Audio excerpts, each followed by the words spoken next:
Hello, this is Jose Luis here at Parametric Camp, and welcome to another video in this playlist developing the Brain plugin for Grasshopper. So in the previous videos, we developed a basic and generic post request so that we could access APIs for machine learning and AI. In this video, I would like to make a very similar request, but one that is called GET, one that is pretty much the bread and butter of any browser or any request. So for example, here you can ping the Parametric Camp website, and if I turn this on, what I can get is the HTML code that is inside of that URL, right? This is very useful when we have APIs that work with the get verb. Like for example, if you go to the Twitter API and I say, can you give me a bunch of tweets under the computational design hashtag?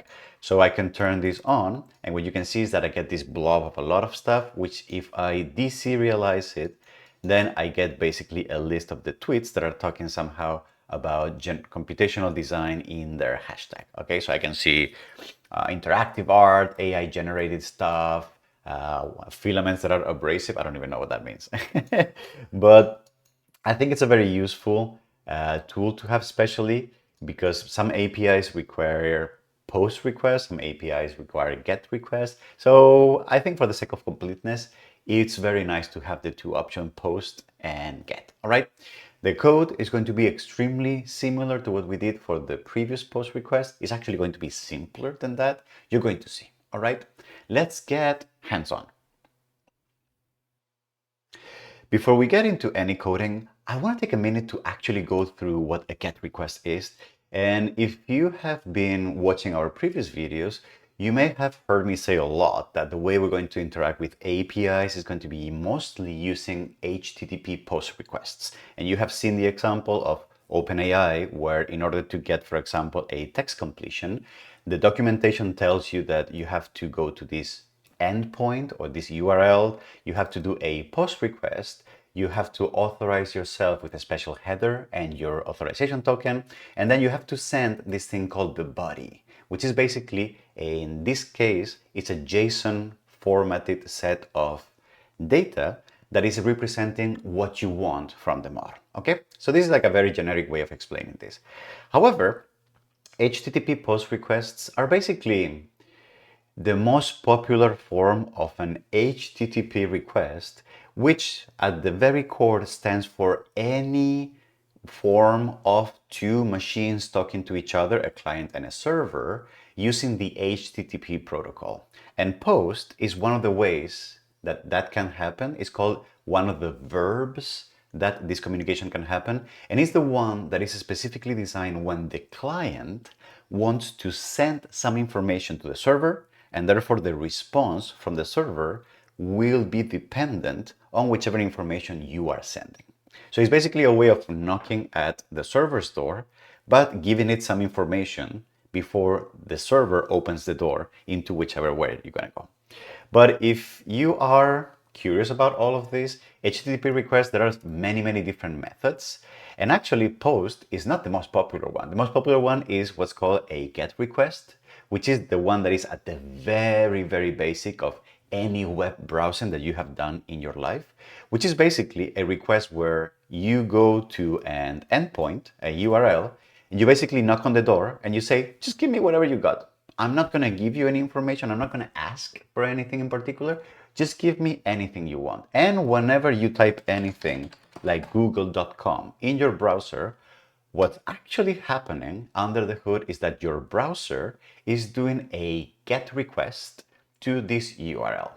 And actually, I think we might be able to see that if we go to the developer tools. Where do I have my developer tools? More tools, web development tools. You can see that in the network, if I now do this, you can see that, oh, I did get a lot of gets. Yeah, because it's a little complicated because there's a lot of different requests going on under the hood. But yeah, in a nutshell, the main request that you do whenever you browse any website is a GET request, because you're not really saying anything. You just want whatever the server is going to give you, right? Turns out that GET requests are very popular. And we're making this video because since we implemented a post request, I think that for the sake of completeness, we should also implement the same request, but in a get form, right? I don't know of any machine learning oriented API that is working with simple get requests, but I think for the sake of completeness, it would be nice to have. But a nice example of an API that uses get requests, for example, is the Twitter API. If you ever want to parse or download like a bunch of tweets, etc., you can sign up to the developer portal of Twitter, and then you can see here how the Twitter API tells you, well, if you do a get request and you format the request with all these parameters, search with a query from the Twitter development user, and you also authorize yourself with a particular token that you need to get from Twitter, then you will be able to download a bunch of tweets. And perhaps this could actually be a nice example for us to try if the request is working. So we'll also, for the examples, we will also do simple get requests on simple websites. You know, why not? All right. So we're going to do that. We're going to implement a get request. And as you're going to see, it's going to be super easy because it's going to be a simpler version of what we did in the previous video with the post request. Let's take a look at that. Let's get hands-on. Just a quick reminder, what I'm going to do is I'm going to develop this component by basically strategically copy, pasting, and modifying from the work that we did on the previous component, the asynchronous post request. All right. So if you have not seen that video or you're not familiar with what we did in that video, please check it out before you watch this one, because otherwise you're going to get a little lost. A card should be popping up on the corner somewhere, and then you can check it out. All right.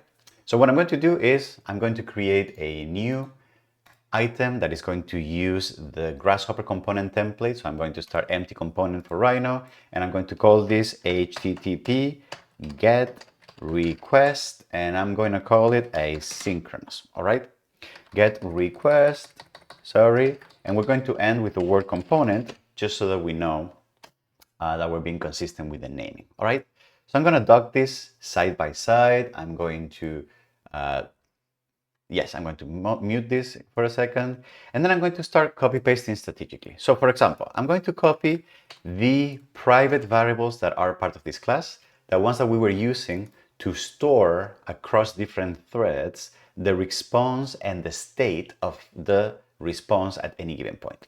I'm going to rename this. I'm going to call this HTTP get request. Oh boy. So I'm going to copy from here. Let me just copy all this from here. And then I'm going to call this get request asynchronous, get a generic get request asynchronous. I think we should rename this at some point. It's a lot. And then brain and utilities. So that's great. So the input parameters, what are they going to be? They're going to be very similar to the ones we had for the post request, with probably less stuff. So for example, I'm going to copy paste here, and oops, no, this is in the constructor, sorry, in the input parameters. So here, I'm going to say, do we want to keep the on and off, send or not send? Yes, we want to keep that. Do we need an URL? We do need an URL. Do we need a body for the request? We do not, because the body was that package of information that we sent to the server in the post request. With a get request, we do not send any information upwards. The content type is also not going to be needed, because since we're not sending any content, we don't need to specify the type of that content. We're also going to leave here a placeholder for custom headers, because I think we will want to implement that at some point. And then get requests with an authorization code are actually not very common, but they are common when you're pinging APIs. So we're going to leave that here, because actually, for example, the Twitter API is going to require such an authorization. And we still want to keep the timeout, all right, which we're going to make optional. So that's going to stay the same. Then for the output parameters, because this is going to be a raw request, we're going to just output the response, whatever that is, and in whichever format it comes. So that doesn't matter. And then for the solve instance, if you remember from the previous video, we did have this like two update approach where we basically launched a request without updating the component. We waited for that to resolve. And then when that resolved, we updated the component again and we expired everything downstream so that the rest of the components downstream now triggered an update. So again, if you don't know what I'm talking about, please make sure you watch the previous post request asynchronous version. All right, so I'm going to copy all of this, which is the part that handles the second update. And all of this is pretty much going to stay the same. We just want to manage the state of the request, what kind of things do we output, and the message that we print out on the console, on the tiny drop down on the component. We're going to keep all of that the same. Then otherwise, we're going to fetch the inputs. We are not going to need the body. We're not going to need the content type, but we may need the authorization token. So we're going to leave that all of it there. All right. Then we're going to fetch inputs. We're also going to copy paste this as it is. However, again, we're not going to need the content type nor the body. We need the URL and the authorization. We did some validity checks here, so we're going to copy paste this, but we don't need to validate the content type because we don't have it. So I'm just going to delete this here. And then all of this, we're going to copy it the same. So we want to update the state, we want to print the message. However, we're not going to do an asynchronous post request anymore. We're going to do an asynchronous get request. So we will need to implement that function that we have it here. So I'm going to leave this here for the time being, right? And then what I'm going to do is I'm going to copy and paste this, the expire downstream objects. Remember, this was the function that we used to turn on and off the expiration of the component, whether if we already had a response or if we didn't. And this was this way of making sure that components don't update until we have the response from the server. Okay? And then here, what I'm going to do is remember that we created this function that was an asynchronous post request. And at this point, I think I'm going to merge the two windows so that it's a little clearer to see. You see? Yes. So we had this function called asynchronous post. So I'm just going to now basically rewrite this to asynchronous get. Then remember, we're not going to need the body or the content type, so I'm going to remove that. Then I'm getting an error here because I don't seem to have the namespace of the threads. So I'm going to right click, click actions and add using system threading tasks. And therefore now here, using system threading tasks. So now the task object is available and we can see it, right? So for the request, remember we need to compose request with all the data. We're not going to parse the body because we're not going to send anybody. This, we're also going to import the namespaces that contain the web request, the web request. Now for the method, we just need to rewrite this and say that instead of a post, it's a get request. We don't need the content type. We don't need the length of the content because there's no content, right? Then I believe that for the authorization, this is going to remain pretty much the same. If we have some kind of authorization, we use that as a header. Otherwise, we just use default credentials and we don't care about anything. Now, this is the part where we send the data upstream to the server. We don't need any of that anymore because we're not sending anything. We're just knocking on the door, right? And then we need to, the stream reader, we need to import it as part of the system IO namespace, correct? And we just read everything, and I think that should be good. And then for the Rhino app, we're also going to just import the Rhino namespace. And this was the part that triggered another update and then a downstream update, etc., etc. And I think pretty much we are done modifying the asynchronous request function. And at this point, then the only thing that we need to do is here, we just need to rewrite this to asynchronous get. And remember that we're not using the body nor the authorization. All right, so I'm going to write this and I think we can give it a try. Let's give it a try. So I'm going to execute my project, and remember I had it linked so that whenever I press execute, it launches Rhino, it opens Grasshopper, and it opens inside of Grasshopper this file that I'm using I'm calling it the workbench, which is a file where I basically, I don't know what happened there, continue. It's a file where I basically have all these tests that I'm doing over the fly. It's like a testing file, if you will. And then I'm going to go to the Brain plugin. All right, it's here. We will need to add an icon here at some point, correct? And then we have already the get request asynchronous, which is great. Okay, so I'm going to place it here.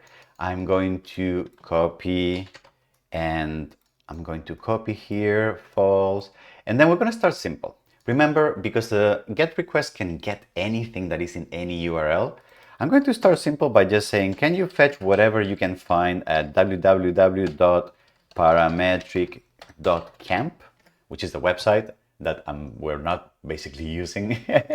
Can you fetch whatever you have here? I'm going to put it on the URL, all right? And I can see that it's turning on, it's giving me that it's inactive, right? And if I turn it on, I get some kind of context switch deadlock. I don't know what's going on there. I may need to take a look at that. I turn it on, and you can see that what it has done is that it has fetched the HTML code of the page that is living under parametric.camp, which is this really, really simple website that we have as a placeholder right now, which is kind of shameful, but whatever. All right. And I don't need an authorization. I don't need a timeout. I don't need any of that. Correct? Beautiful. So, well, can we take a look at how this would work for the Twitter API? So if we go to the Twitter API, we can say, well, this tells me to just do a GET request to this URL here with some header. Okay, so let me copy the URL, the endpoint. I'm just going to paste it here in a panel. Okay, and I'm going to change from parametric camp. All right. So I'm going to plug this in the URL, and you're going to see, oh, the remote server returned an error, you're unauthorized, which is true, because if you see the API, it tells me that I need to authorize myself with a header. It needs to know which developer is doing this request. So I'm going to do very similar to what I did here.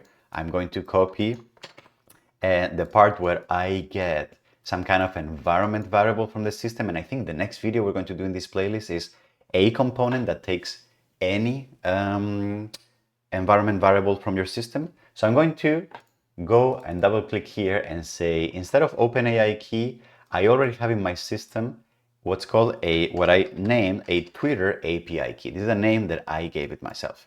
And if I do, and I see that, yes, I have my better token over there, and I'm going to rename this just because I have a little bit of OCD, Twitter API key, right? And then if I plug this in here, authorization, oh, I do get a response.